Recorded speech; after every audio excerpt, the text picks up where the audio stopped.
Pre-show on. Pre-show on. So you're. Did it tell you that your camera is disabled?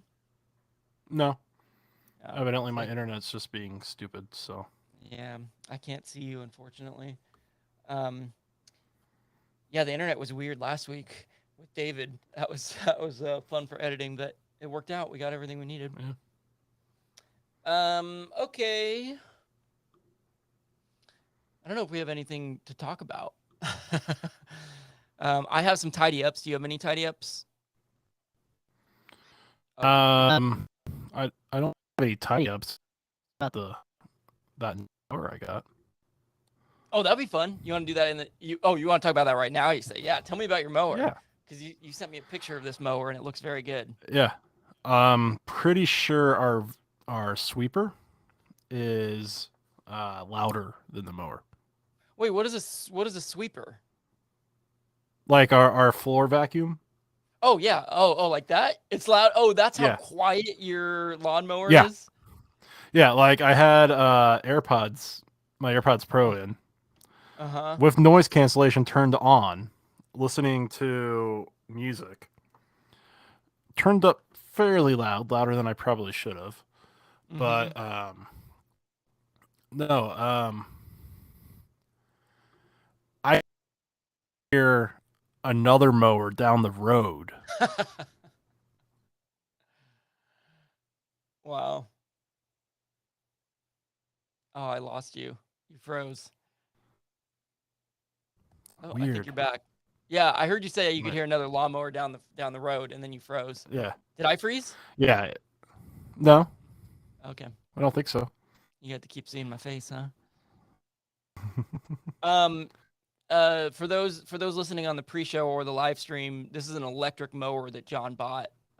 Yep. That you told me obviously takes more time than a riding mower, but Hmm. there's some good from that because you're getting exercise, you're getting more steps, and you're being Yeah. more environmentally friendly, right?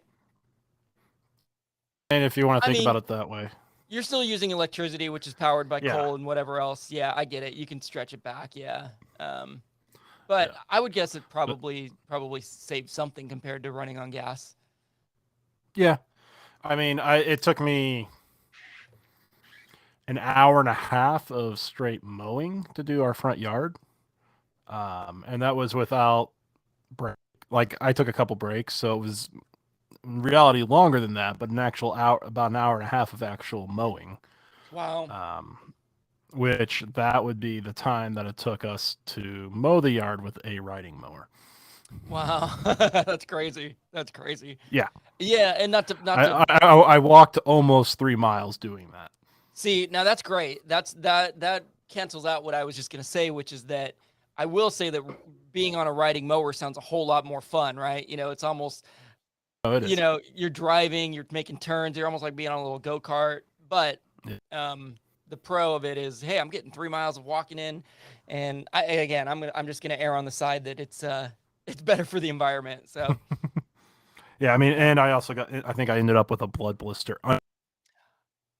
under your foot? Okay, I lost you again. Oh no. Oh, are you back? Yeah, You're back. Did you get a blister under your foot? yeah, I think I got a blood blister underneath a callus. Oh, oh my gosh. Oh, I can't wait to see that thing Yeah, pop. yeah. I don't think it's gonna pop. Okay. It's a Well, fairly thick callus, but it's a very tender spot.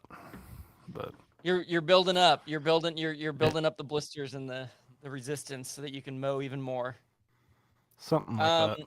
are you because your internet's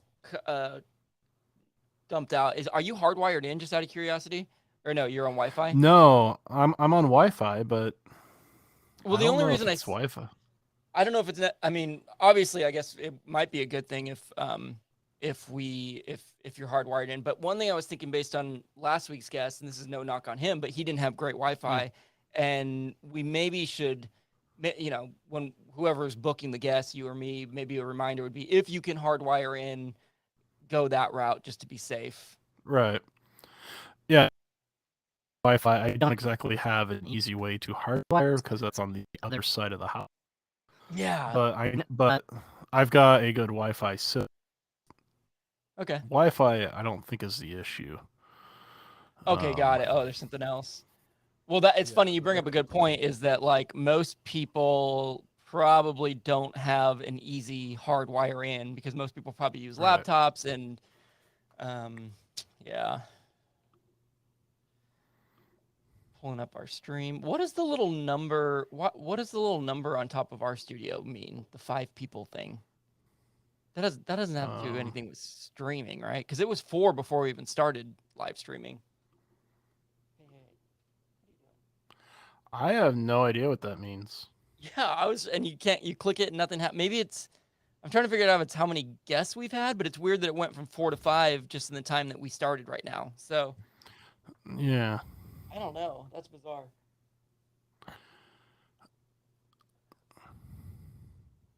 I Um, wonder if it's from me losing internet connection.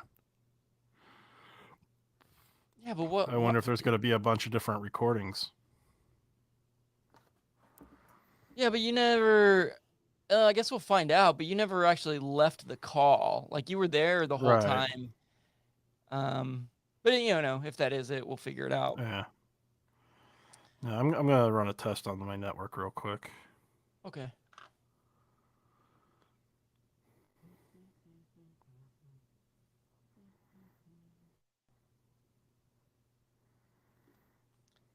I can have my Wi-Fi network actually run a speed test.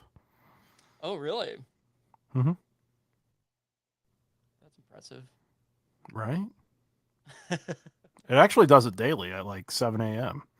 Oh, nice. So you get a little start to your day. No, Looking at how I mean things are going.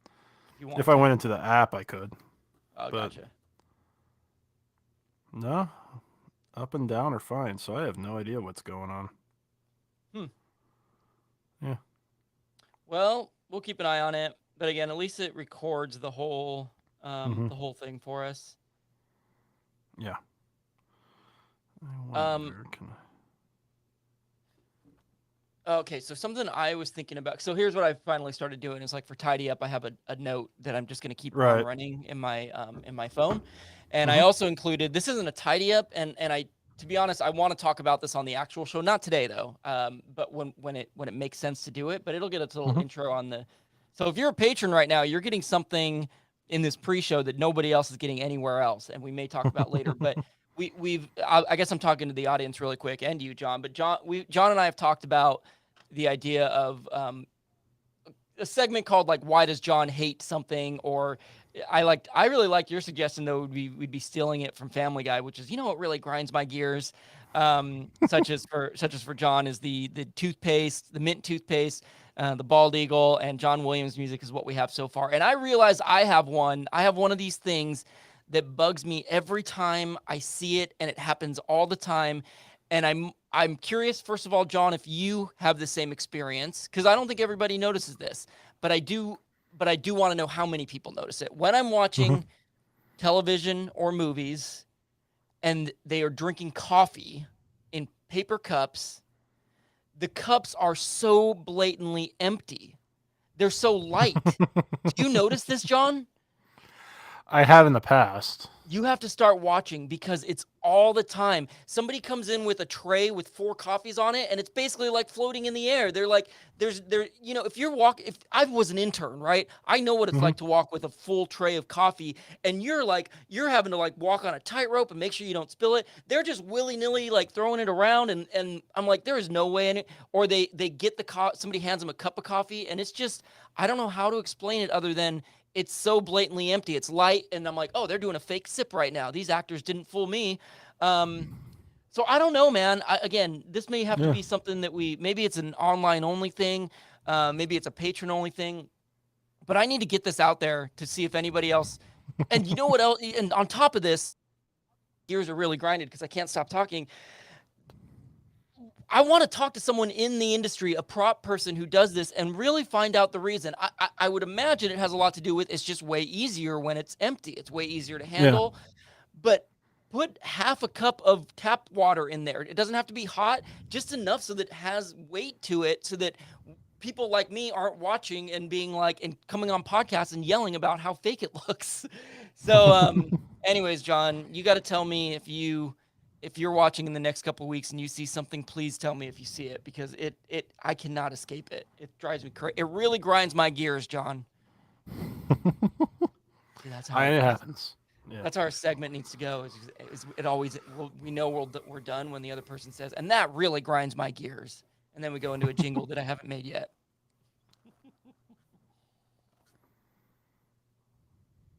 Okay, I'm glad I got that out. I felt like I really needed to get it out. What are you thinking? You ready? I think so. Give me one moment here. You can have all the moments you want, John.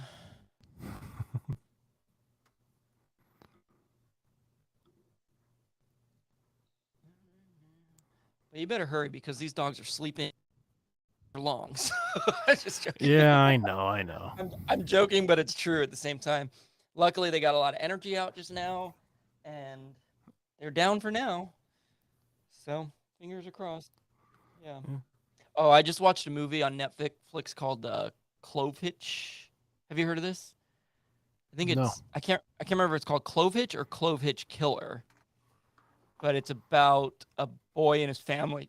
A boy meaning like a 16, 17-year-old kid. He's in Boy Scouts. It's like a knockoff version of Boy Scouts, but it's clearly supposed to be Boy Scouts. And Right. in his town, there was 10 years ago, there were a string of murders that went on for years.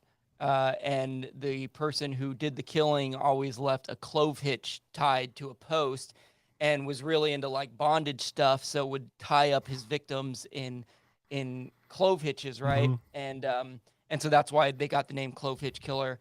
And so that's all I can really say about it without spoiling much more. But it's essentially about this boy's struggle with that fact, and yeah, and it came under a hidden gem section on Netflix. I was like, oh, let's see, and it was like a little hidden gem.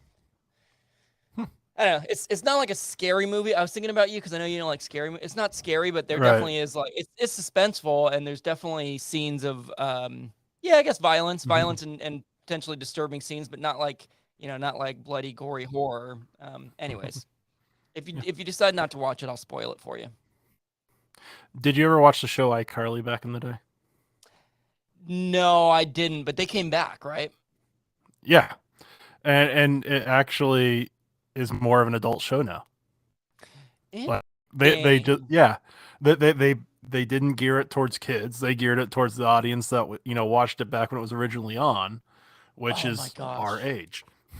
Yes, which is hilarious because there's a sort of tie into that with my quiz today, which is funny because we're doing children's music artists.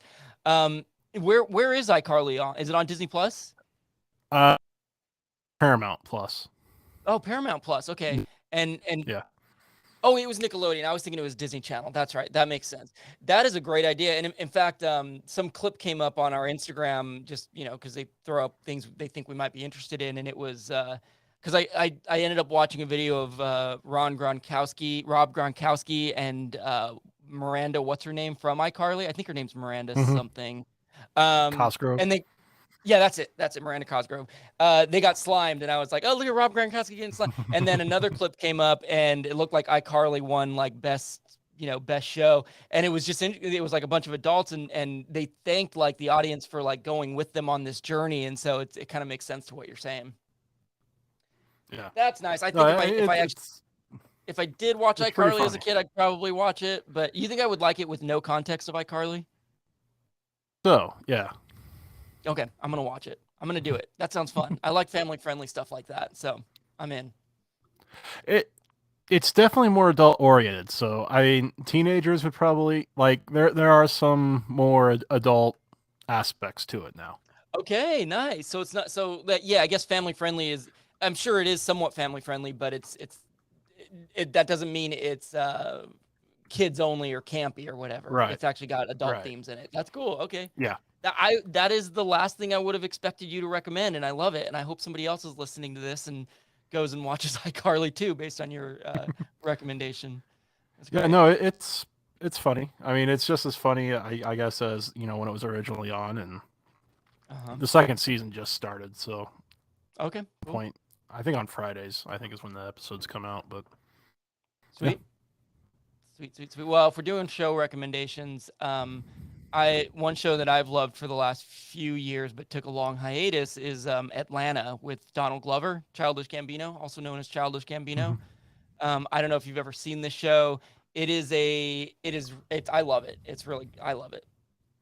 It's I haven't watched any of it, but I know of it. So yeah, it's hard to categorize it because I think most commonly it's kind of a comedy, but it's really more a drama and a social, kind of just a look at our social system right now, and especially through the eyes of Black people, because that's the it stars four Black actors who all have had huge careers now. Donald Glover was already big and went on to do Star Wars and all that, Han Solo.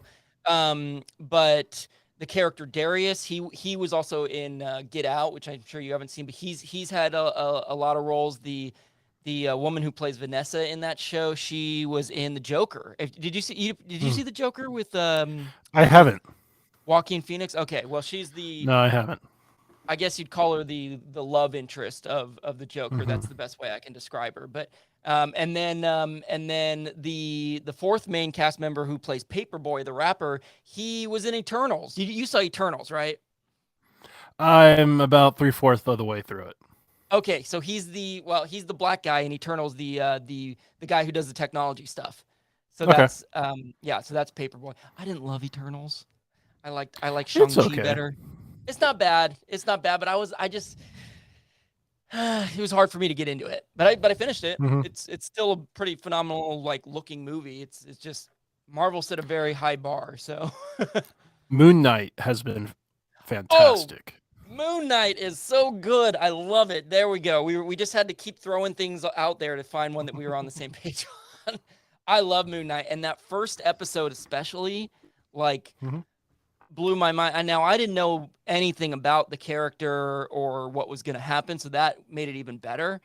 But it's been great. It is great storytelling. Great. Oh my gosh, yeah, highly recommend Moon Knight for sure. Yes. Okay. Wow, I'm excited now. I'm all worked up. Should we jump into it while we got the momentum flowing? I think you asked first on the last episode before David, so I guess I'll ask first this week, right? Okay. Yeah. You got the quizzes up? I don't. Thank you for checking on that. In fact, I don't even know. I told you I'd never heard of what's yours? lackofgenius.com/ Sharon -Lois-Ann -Bran or Bram. BRAN. I'll just get you the link. Okay. BRAM. BRAM. That may be my fatal mistake. Nope, I still did something wrong. Probably spelled Lois wrong. I'll open mine because Rafi's pretty easy. Yeah. Yeah, give me a moment.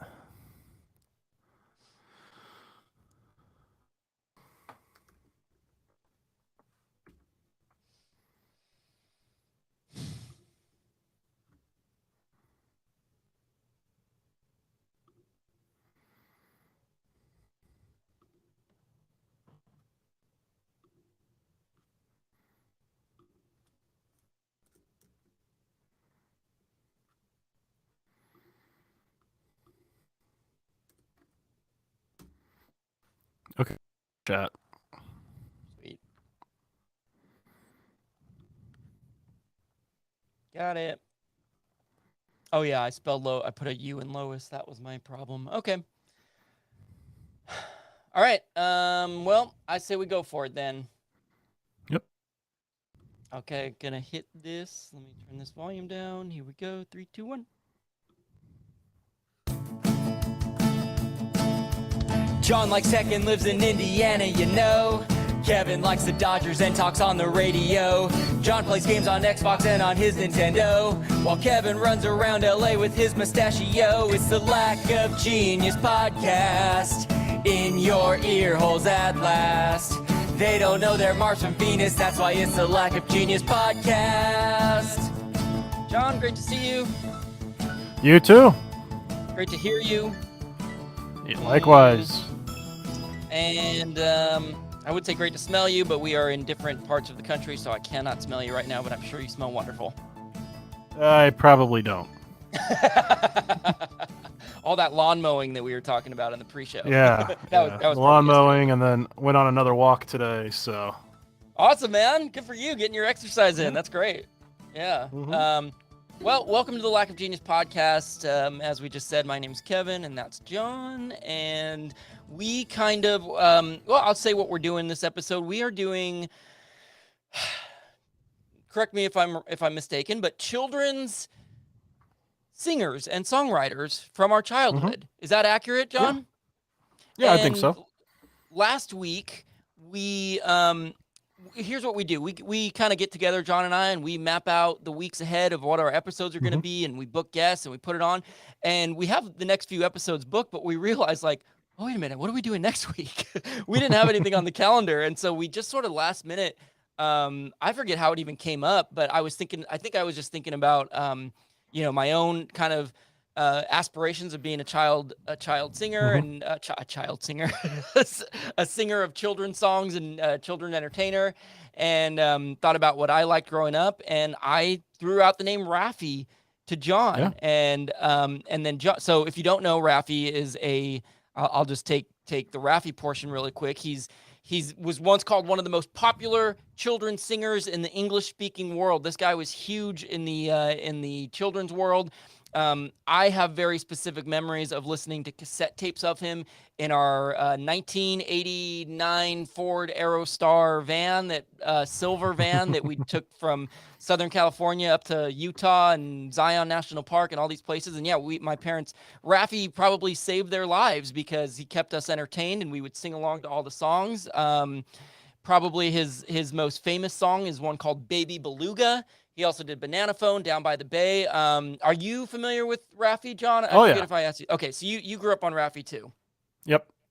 So I get to hog the Raffi. Now you know who I'm doing. I literally hadn't even heard of who you're doing. Why don't you drop the name in and tell us about them, what you can. Sharon, Lois, and Bram. Yeah, those are all names. You probably recognize the song Skidamarink. I do. Is that an original song by them, as far as you know?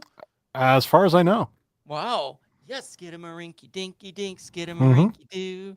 Yep. Yeah. Wow, that is them. That's them. And then do you specifically remember listening to them growing up? Oh yeah. Yeah. Yep. And then they also had a show or two, and so. Yeah, I wonder how I missed that. I mean, I think, especially for me, I was born in the 80s, growing up in the 80s and early 90s, things aren't as accessible, so you have to know about things, and your parents have to go out and get them. Yeah, I mean, it may have just been a market thing. I don't know.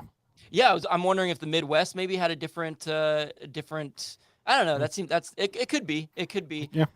But I will tell you, John, I deliberately didn't even Google their name. I didn't even look at pictures of them. I am coming in with a blank slate, so we'll see how this goes. But what I will say is I don't know that I made an easy Raffi quiz either, because there was a lot of things I didn't know about Raffi, and I put them in the quiz. So I think maybe we're on somewhat even playing ground.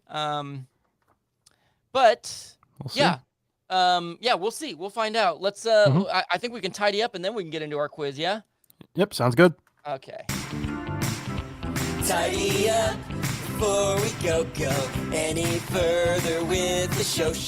Tidy up before we go fix our mistakes tonight. I wanna get it right.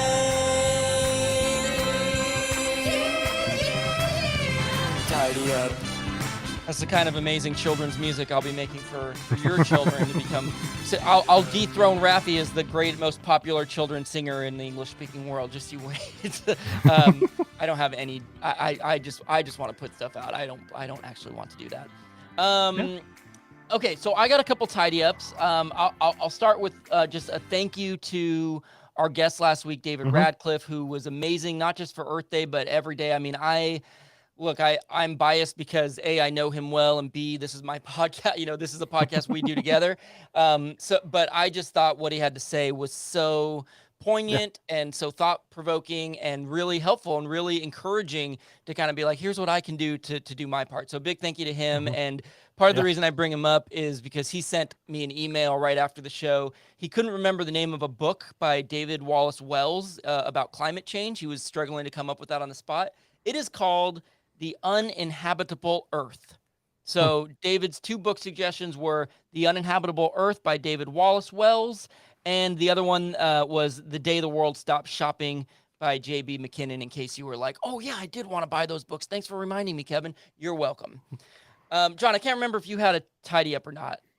Nope. Okay. So my second tidy up then is what came from my sister Erica. If you recall a couple episodes ago on the Easter episode, I confessed to killing a duck on accident, right? My family's ducky. I accidentally stepped on both of its feet 2 separate times from each other. So my sister texts me and she here's what she says. She says that our mom and dad never told us as kids that I stepped on the foot twice.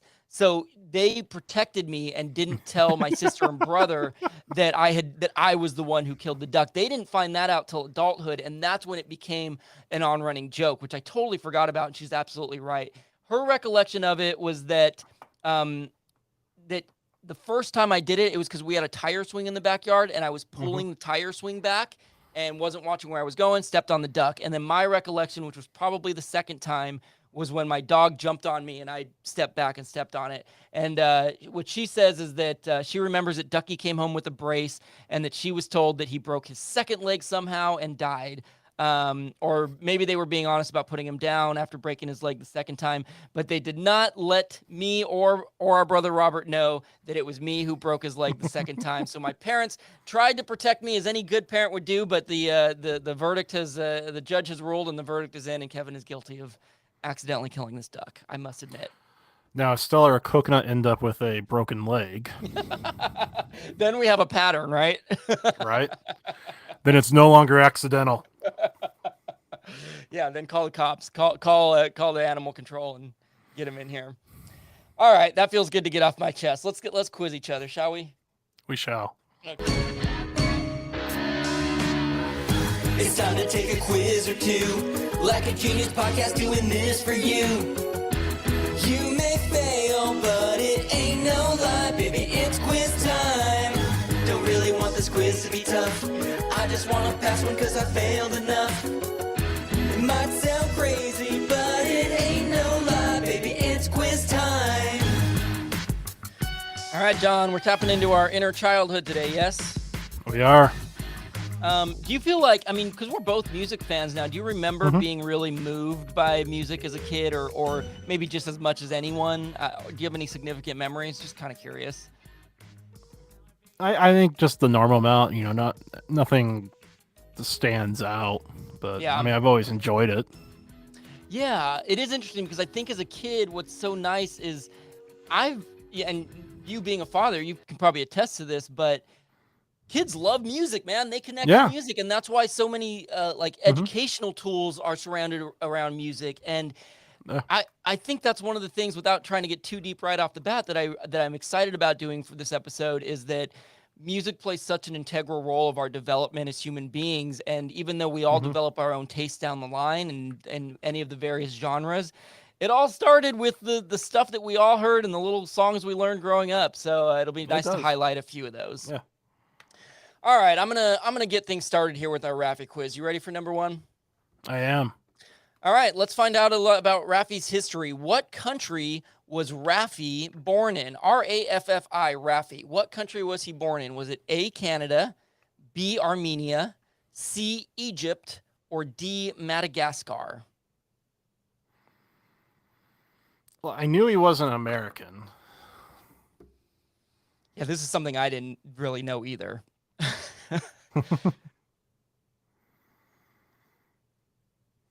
If you don't know Raffi, he's got a beard. He in a childhood, as a child, I knew him as having a brown beard and brown hair. Now he's got a white beard and white hair. Right. Light skin. You know who always reminded me of him? Who? The guy from Ernest Saves Christmas that becomes Santa. Oh my gosh, yes. I love that you can drop an Ernest reference on me and I know exactly who you're talking about. Yeah, he sure did. Yep, I know exactly who you're talking about. I'm just gonna go with Egypt. All right, you shot in the dark choosing Egypt. Yeah. John, great shot in the dark. You got it right. So the thing is, except Madagascar, all three of these countries, Canada, Armenia, and Egypt, have something to do with this person and his upbringing. So Raffi was born in Cairo, Egypt, but it was two Armenian parents who fled Turkey during the Armenian genocide. So they are of Armenian descent, fled to Egypt, and then at some point in 1958, I actually, at some point when when Raffi was very young, moved to Toronto, Ontario, Canada, and that's where he lived pretty much his entire life, and at least upbringing. The name Raffi, by the way, Raffi Kavukian. Kavukian would have given away at least the Armenian part, but Raffi came from an Armenian artist. An Armenian author who his mother really liked, and was a leading figure in the 19th century American Armenian literature. Makab Malik Hakobian is this author's name, but his pen name was Raffi, and so that is where we got the name Raffi for our childhood ultimately. So there you go. But yeah, technically he's Egyptian as well as Armenian, and probably has a Canadian residency. So a multicultural person Raffi is. So there you go. Nice job, John. 1 for 1. Yeah. So I got true or false for you. Yes, thank you. The members of Sharon, Lois, and Bram are Canadian. True or false? True or false? So see now this. I don't think I looked anything up, and I don't think you told me this, but I do think they are known as being from Canada. Now, does that make them Canadian necessarily? I like they could have moved to Canada, but I'm not going to overthink it. I'm just going to say true. I'm going to say that yes, Sharon, Lois, and Bram, these members are Canadian. Oh man, I should have overthought it. 2 out of the 3 are. Oh gosh. Oh well, you didn't say that. You didn't say all 3 members. You just said the members. That's 2. Yeah, meaning all. Members. You got to specify that next time, John. I'm going to take this one. If we tie, if I lose or we tie, I'm gonna come back to this. Sharon and Bram are both from Canada, and Lois is actually from Chicago. Oh, okay. And they started in Toronto as well. No way. So your odds of being a big child, singer for children, not looking good since you're not living in Toronto. Yeah, or Canada in general. Because it's funny because actually Raffi, this must be the Canadian version of it. He in fact hitchhiked from Toronto to Vancouver in order to make it big as a musician, and that's when that's where he did most of his recording. But yeah, Canada is apparently where it's at. All right, so 2/3 are Canadian, 1 is a Chicagoan, and I missed it. So you're 1 for 1, I'm 0 for 1, and number 2 on Raffi here. I already mentioned that Baby Beluga is Raffi's biggest song, pretty much without contest. So the song Baby Beluga was inspired by a real beluga named Kavna, whom Raffi met at the Vancouver Aquarium because he went to Vancouver to get famous. In 2006, how was this beluga honored? Was she A, put on Canadian postage stamps, B, put on a special edition of the Canadian Quarter, C, had a statue built at the Vancouver Aquarium, or D, she was fed 40 pounds of cheeseburgers? Huh. Kavna the beluga, who Baby Beluga is inspired by.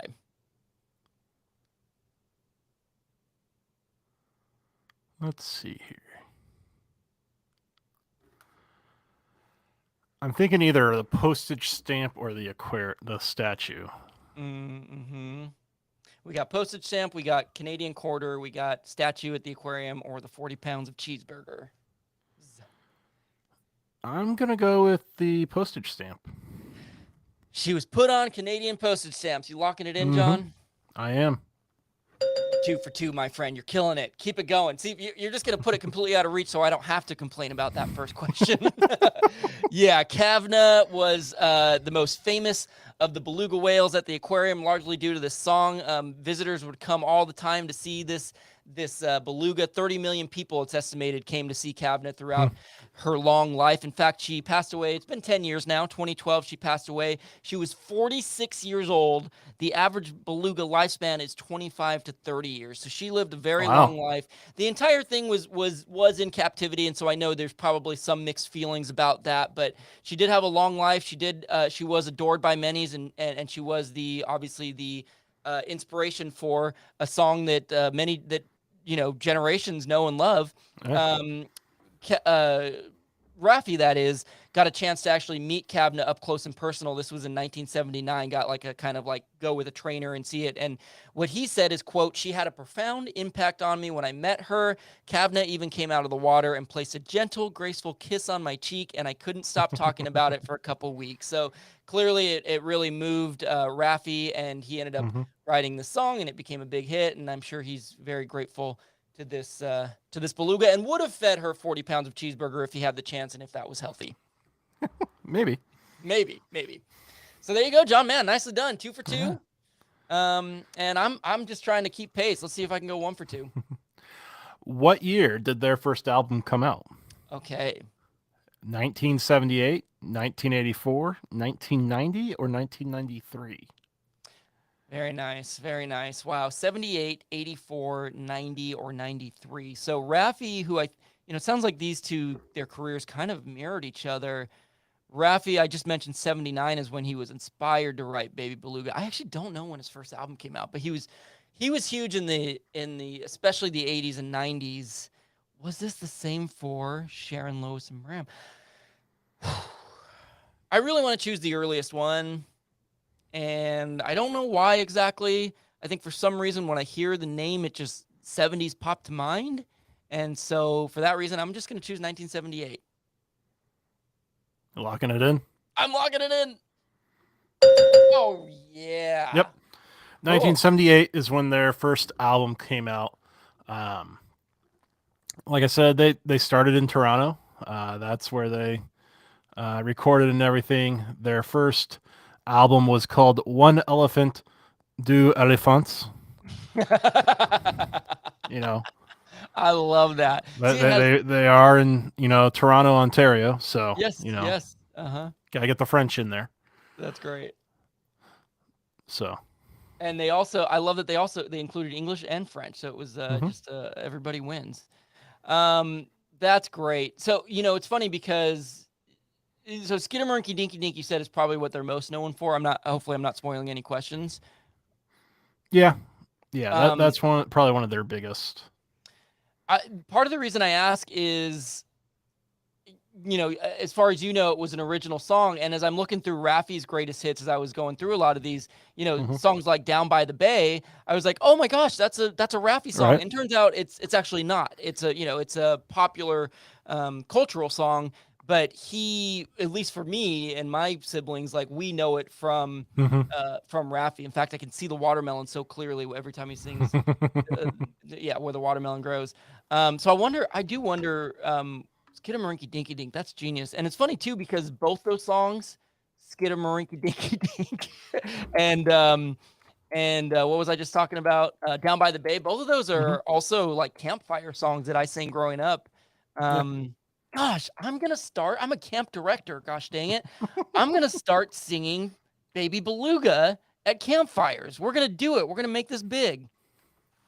I'm getting really, really animated. Oh, Cocomelon. Do you know Cocomelon by chance? I've heard of it. Cocomelon, your little Charlie is going to be all about Cocomelon in maybe a few months to a year. I mean, it's very possible that Cocomelon will be out of favor and something else. You're right. Oh, you mean me? Time. You're talking about me?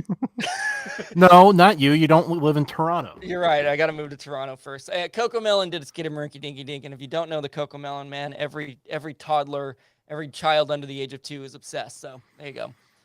All right, maybe we'll do a Cocomelon episode next. So luckily I got that one to keep close. I'm 1 for 2. You're 2 for 2. Let's see if you can go 3 for 3. What is the name that Raffi has given to adults who grew up listening to him? So this is like in current times. What does Raffi call adults who grew up listening to him? Are they A, Raffi radicals, B, Beluga grads, C, Raffi's kids, or D, Beluga believers? Out of curiosity, does Raffi have any kids of his own?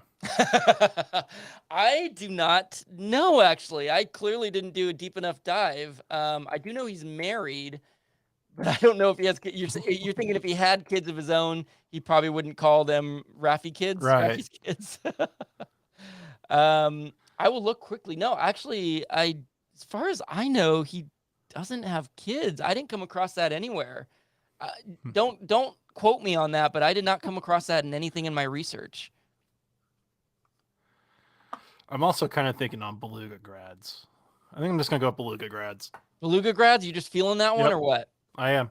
Yep. You are 3 for 3, John. You are just on fire, baby, man. You're just nothing but netting them. Yeah, Beluga grads, which I love that. And John, you and I are Beluga grads. Like We are. when I was first researching this, I was like, oh, that's so cool that people get to be Beluga grads. And I was like, wait a minute. It's anyone who grew up listening to Raffi. I'm a Beluga grad. So when he talks about the song Baby Beluga, there's a quote from Raffi where he says, "It took my career to a whole new level. And recently, in recent years, concert, I've heard a whole new generation who I call Beluga grads." So he hears adults singing along to his songs. These are adults who bring their kids to his concerts now, and they all sing together. Here's what my strongest recommendation of today. If you get nothing else from my Raffi information, if you grew up on Raffi, do yourself a favor and look up the duet he did in 2020 with Yo-Yo Ma. Okay, Yo-Yo Ma is the famous cellist. He did a duet during the pandemic in 2020. This was the 40th anniversary of the song Baby Beluga. I think I And saw that. did you see it? Yeah, it probably. I think so. There's a good chance it maybe went viral or semi-viral during the pandemic because it was literally like it was sort of when people were discovering, oh, we can make music by I'm here and you're there and we just record our sound together. Yo-Yo Ma does an excellent cello on it and like imitates beluga sounds on it. It's just amazing watching him work. But B, Raffi adds in a special verse literally just for the Beluga grads, literally just for adults who grew up listening to him. And it really touched me when I heard it. And I just highly suggest anyone who grew up on Raffi, go watch that video and see if it touches your heart in the same way. All right. Okay. Beluga grads. Let's see, John, man, you're putting the pressure on me. We got number 3 for Sharon, Lois, and Bram. So how many different shows did they have?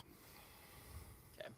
So they didn't just do tapes at the time or CDs now or MP3s, but they actually did shows. So did they do 1, 2, 3, or 4 shows? Now, Like John, TV I've learned, shows. thank you. I was going to make a joke that I learned my lesson from the first question. Are these just TV shows? Are they radio shows? Now I have to ask clarification if it doesn't include the words. Man, that's a great question. As far as I know, Raffi, I'm sure he made many TV appearances, but I don't believe he had a show. So this is very cool. How many different shows did they have? Part of me is like, is this a trick question? Is it only one? But and it may be, but I have a feeling since you put this question in that they probably had multiple shows. Man, 4 would be a lot. I'm gonna say 2. I'm gonna say they had an original one and then they did a second one for some reason a few years later. So I'm just gonna say 2. Yeah. Was I kind of right on my reasoning? Yeah, they did one in the 80s that aired on the CBC, which is the Canadian broadcast channels. But that aired in the US on Nickelodeon through 96. And then in the late 90s, they did another show that started on CBC and then in the US was on the Learning Channel. Okay, gotcha. Back when the Learning Channel was ran by PBS and actually you could learn stuff from it. Oh, yeah. Wait, is PBS not learnable anymore? No, it's TLC. The Learning Channel isn't Oh, ran by PBS anymore. oh, the It's learning. I see. PBS is still obviously very good, but right. yeah, I understand. I understand. So I'll be honest. I just for the first time actually Googled them, and I'm not going to look into anything deep. I promise for the last, so I don't spoil anything. I just wanted to get an image. Here are a few thoughts coming to mind. If you don't know who Sharon Lewis and Bram are, you should Google them also. But the guy, what is the guy? Is that Bram? Yeah. The male. He looks like Raffi. He looks does. like Raffi. Yeah. I mean, they're dudes with beards. It's Mhm. similar enough. There's also, well, I'll save this point for later. But they're pictured with a bunch of elephants. I wanted to Google them because when you mentioned Nickelodeon in the U.S., I mean, I grew up on Nickelodeon. I watched a ton of Nickelodeon, so Mhm. I wanted to see if they looked familiar. They kind of ring a bell, but I gotta say, I'm not. The imagery kind of rings a bell, but they must not have been a super part of my childhood. Maybe Yeah. I just saw them from time to time on Nick when I was very young. I'm not entirely sure. Yeah, maybe. Yeah. All right, very good, very good. Well, man, John, I expected you to just slosh me on this, but I'm keeping the pressure on. Unfortunately, I've given you a true or false question for the next one, so I'm not helping myself out. True or false, Raffi turned down an opportunity to play at Madison Square Garden in New York. Is that true or is that false? I'm gonna say true. You ready to lock it in? I am. John, you're 4 for 4. Nicely done. Yeah, man, I thought about, should I make this a trick question and say he turned down some other place? But I really just wanted to share this fact. And as a result, it made you 4 for 4. He turned down a very lucrative offer to perform at Madison Square Garden, which is, one of the biggest, one of the hugest venues in the world, really. One of the most prestigious, if you get a chance to play Madison Square Garden. And he in his autobiography, he said that it was because he just preferred to play in small, intimate settings, and he felt that Madison Square Garden was too large for him to connect with children. So, that's part of why I wanted to include that question. Is he was doing it for the right reasons. He could have Right. he could have just taken the paycheck and done whatever, but he truly, if he was doing his art, which was making music, he wanted it to have the purpose of connecting with kids. In fact, I'll do a quick plug of a podcast that I really enjoy listening to, even though, John, I think we have a rule where we don't plug other podcasts, but I'm breaking, it's a rule I set and I break all the time. It's called Creative Pep Talk, and the host is a dude named Jay Pizza, and he just did an episode talking about how for creative types, you have to have a balance between not just trying to be unique and trying to put something out that's original, but also something that serves a purpose, something that has function to it. That is, to him, that is the definition of what art is. So it's your most creative and original idea, but it also serves a purpose. And I think the reason this comes to mind is I think Raffi this really exemplifies that he felt his music had a purpose, and that was Right. sharing it with kids, and in a live sense, sharing it in a way that connects with them, not for him to be on a big stage where kids are way far away and totally unplugged from the whole thing. So, Right. that's my takeaway from it. And yeah, gosh dang it, Raffi, thank you for being you. All right, so you're keeping it going, man. 4 for 4. Yep. I'm gonna put the pressure on you and say you have a chance to go perfect, but we gotta go to my number 4 question first. What animal is their main puppet? Oh, I spoiled this one, didn't I? Okay, this makes number 1 even. What are my choices? Horse, dog, giraffe, or elephant? It's elephant, isn't it? It is. Give me those dings. Oh man, that's so funny because I literally thought about it as I was Googling it. I was like, what am I really going to see in a picture of them that's going to spoil something? I already know there's 3 of them. Oh man. All Well, right, I mean, and I specifically didn't tell you the name of their first show, yeah. which Well- is The Elephant Show. Their first show was literally called The Elephant Show. So it was about this main elephant puppet. Yeah, Was the elephant just called Elephant? I think so. But you did say their first album. What was it? Didn't that have the word elephant in it? Did I Yeah, make that up? one elephant, the elephant. All right, so I'd like to think that I would have chosen elephant regardless, but we can't reverse time and choose it. So I'm gonna. Mine was more egregious. I'm gonna admit to that. But I think at the very least we've evened out the playing field with that. Sure. So let's see what happens. We'll discuss it if it comes down to it. But I just went 3 for 4 by cheating. You are 4 for 4 mostly, but well, actually, you're 4 for 4 entirely by through honest ways. So there's no knocking your 4 on 4. It's whether I'm actually 4 for 4 or 3 for 4. But I'm not gonna fight it too much. All right, number 5. Let's see if we can get our first 5 for 5 performance in quite a while. I think maybe I had the last one. I don't remember what it was for, but John, I'll be honest, I'm rooting for you, man. What subject does Raffi tackle in his 2013 non-children's book? So he had sing-along books, he had children's books, things like that. He wrote a non-children's book in 2013. Which subject did it tackle? Global warming, social media reform, endangered species, or concertinas? I doubt it was about concertinas. However, that would be quite funny if it was. But that's what I was gonna say, is that what I did see in the Sharon, Lois, and Bram thing, that there's a picture of Bram playing a concertina. It's like a fake one. It's a cutout one.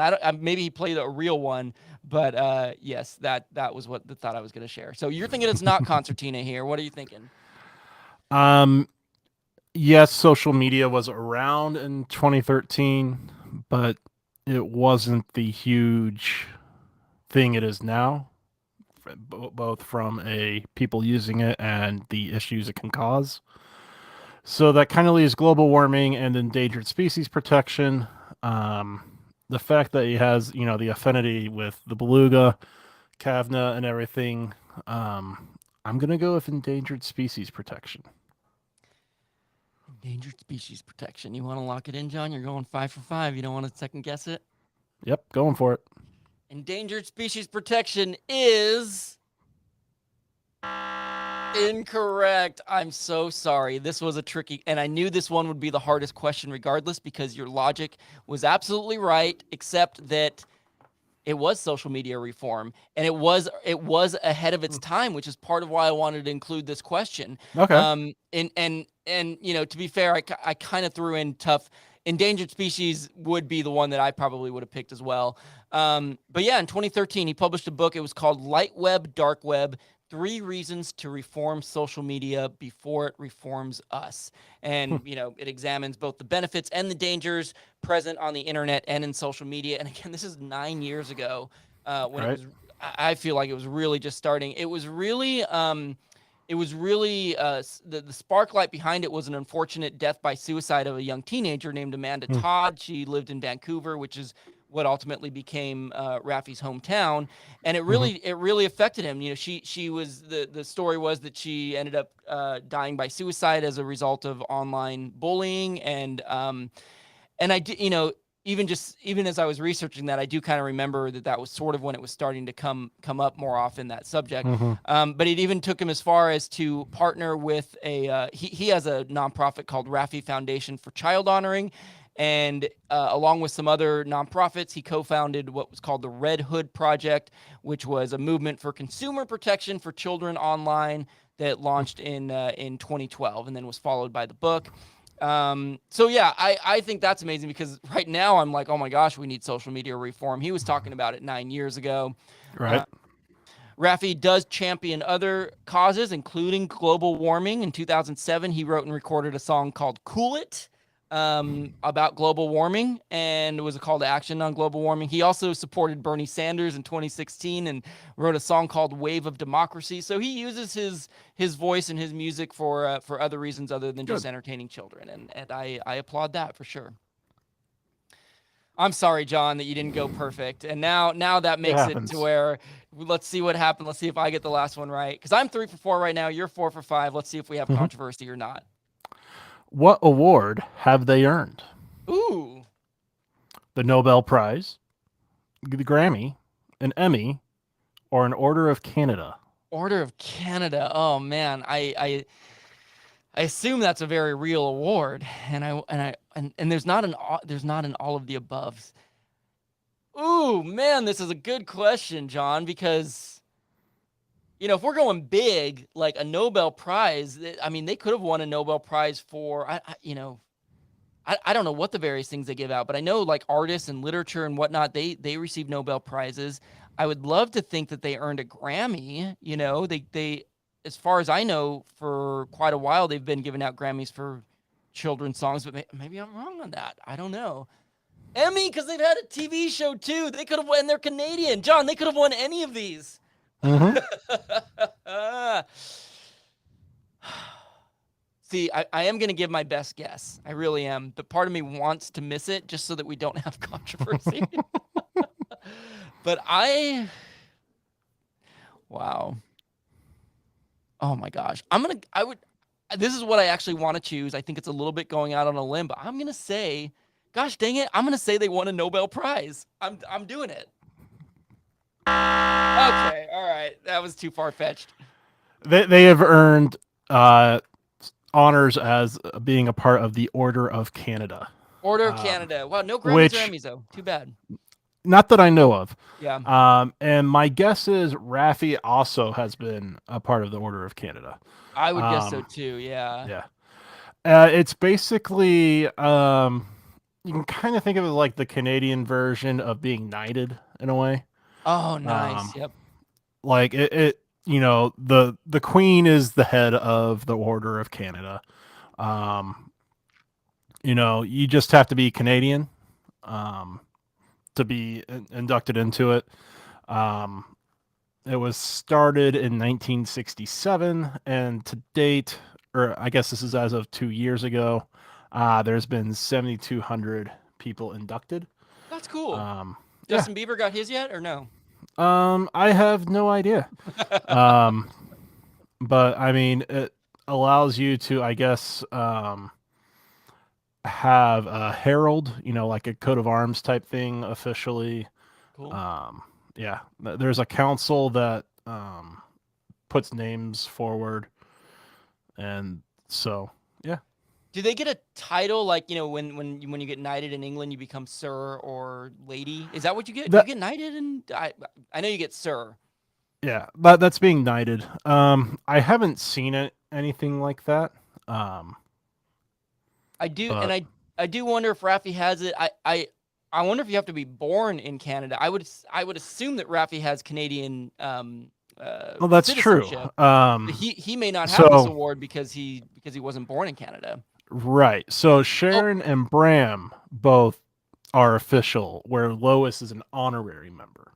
Interesting. So Lois maybe never became a citizen, because I am looking, and Raffi is part of the Order of Canada as of 1983. So he probably is a citizen. He's also Order of British Columbia, which is specific to just the BC area, obviously.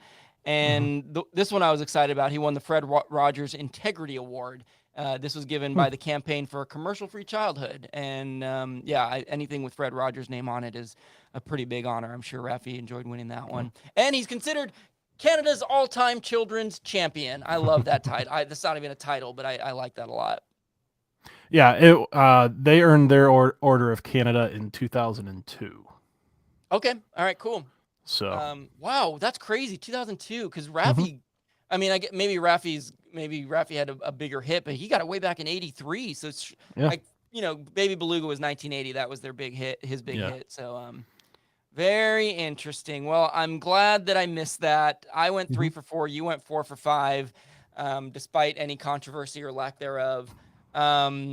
Here's what I'm gonna put out. Like, they say they should put your dreams out there. You should put your visions out there. I've always been one that was bad at setting goals, but this podcast has been a great platform for me to talk about my children's project, not so much in a marketing way. I mean, clearly that, like, when and if this thing launches, I'm going to talk about it more here, but more in I'm talking about it, so that helps motivate me to put it out more.